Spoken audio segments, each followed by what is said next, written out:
Hey crochet friends, welcome back, or welcome if you're new to my channel. I'm Maggie and this is Maggie May Crochet. In this video I'm going to show you how to make this super cushy, super fluffy blanket. I like to think of this as a snuggle blanket. It is large enough for two people to cuddle up under and watch a movie. I'm following a pattern that I found on MJ's Off the Hook blog. She has just some absolutely gorgeous patterns. I'll leave the link in the description box below to her blog and to this particular pattern if you're interested in making it. To make this blanket, you'll need 8 300-gram balls of Bernat blanket yarn. You can use any color combination you like. I used 4 different colors, so that was 2 balls in each color. All right, so you'll start by making a slip knot and putting it on your hook.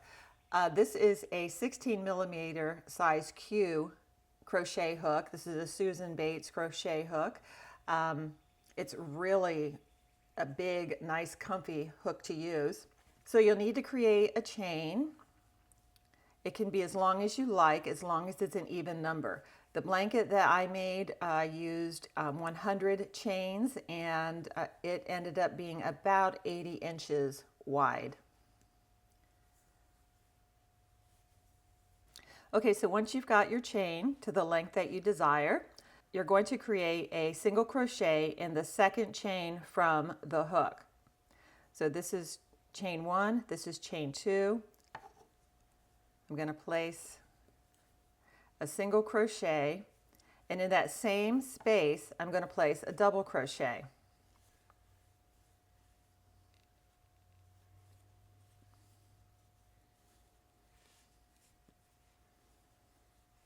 It took me some getting used to using such a big hook and so loose of a stitch, but I found it to be super easy and comfortable in my hand, and boy, the pattern just came together really quickly. All right, so into that second chain from the hook, you placed a single crochet and a double crochet. Now you're going to skip a space, and into the next space, you're going to repeat that. A single crochet and a double crochet.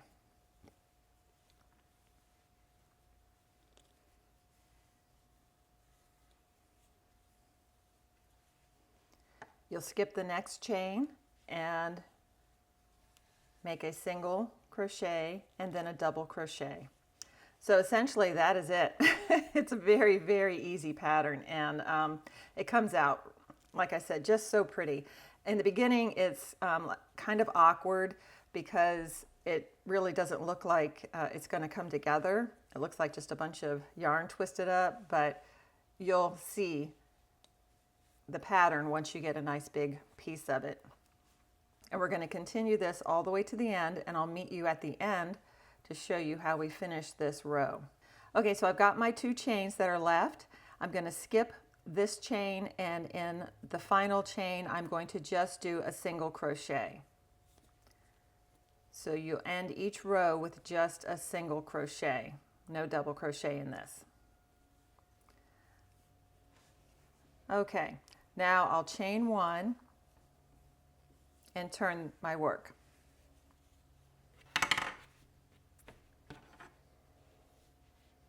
Now on our way back, we're going to repeat the same pattern, going into the first space with a single crochet and a double crochet. You'll skip the double crochet, and into each single crochet as you go along the back you're going to place your stitches. So into this first stitch I'm going to place a single crochet and a double.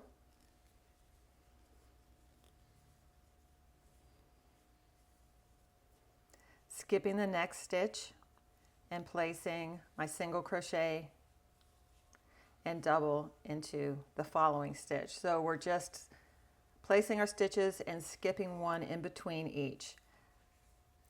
As you get going, you'll notice that your stitches are going to be placed into the smaller V at the top of your work here, and you'll be skipping the bigger V.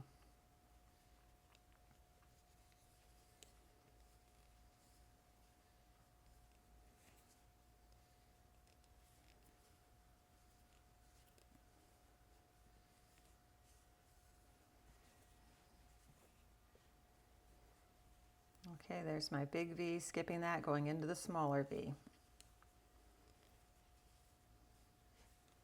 That's one way you can tell that you've counted your stitches correctly and that you're on track, is that each time you place your stitches, you're going to be in the smaller or tighter space.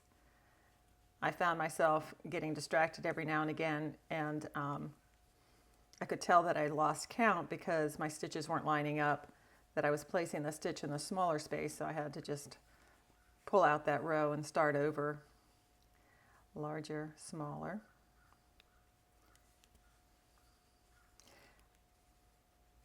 If you watch any of my videos, you'll know that I've said several times that I'm a very tight crocheter, and man, has this ever taught me how to be okay with loose stitches.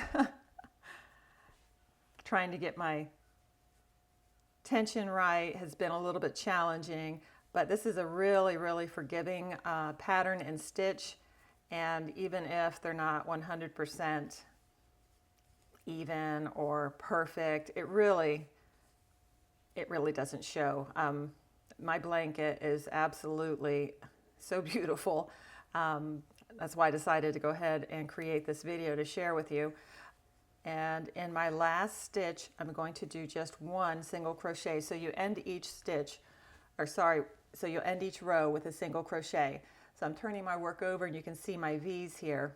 This is my first stitch, and that's where I'm going to put my single crochet. Chain one, turn my work, and I'm going to go back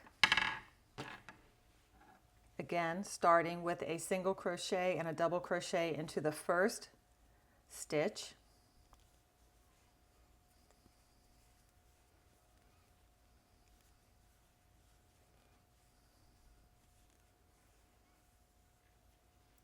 Skipping the next and going into the next. Another tip that I can share with you is I found that turning my work up so that my V's are facing me makes it a little bit easier to make sure that you're putting your hook into the right space. Don't get confused and think that this is your V in here. Turn it over so that you can actually see the V on the top, so that you're putting your stitches in the right places.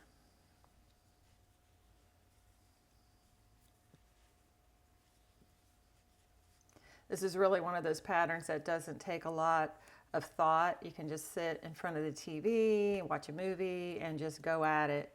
I've just recently started doing, gosh, what's it called? Mosaic inlay crochet. I think it's mosaic inlay crochet. I'm doing my very first one right now, making a blanket, and boy, is that fun.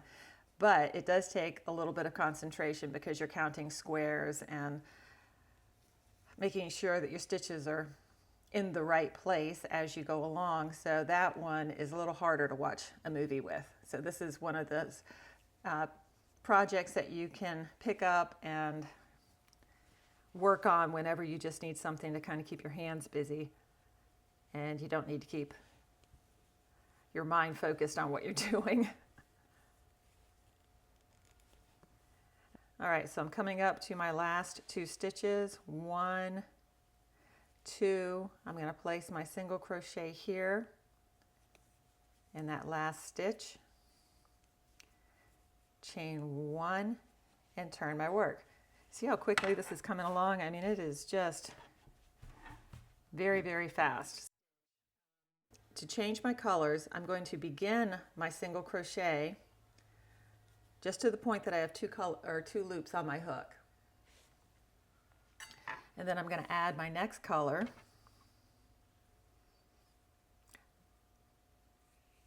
By placing the end over my hook, and I'm going to draw it through my 2 loops that are on my hook. Okay. And then I'm going to finish that single crochet, or not single crochet, sorry, that chain, and then kind of pull your ends so that it tightens up. All right, I'll chain 1, turn my work.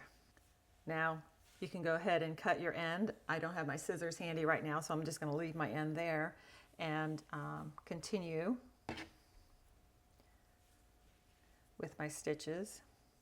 Now I did not put my yarn over my stitches and crochet it in. I think this is a pretty loose pattern, and I think it would show too much. I'll show you how I finished off my ends once I get a couple of rows of this teal color. All right, so again, we begin each row with a single and a double in that first stitch.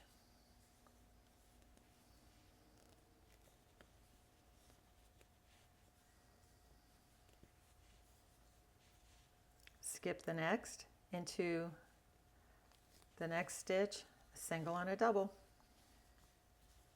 Oops.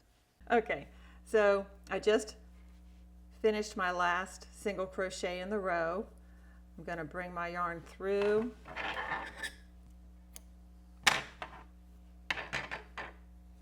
and let me show you how to sew in these ends.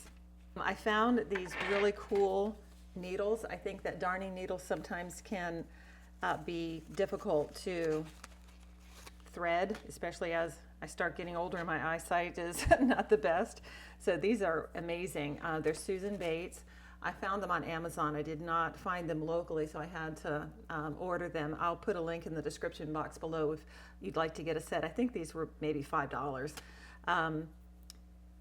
Anyway, super easy to thread, just like that.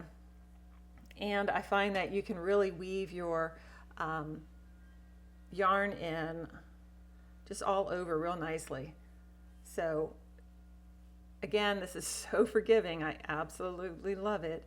I am just putting my yarn through in all kinds of directions here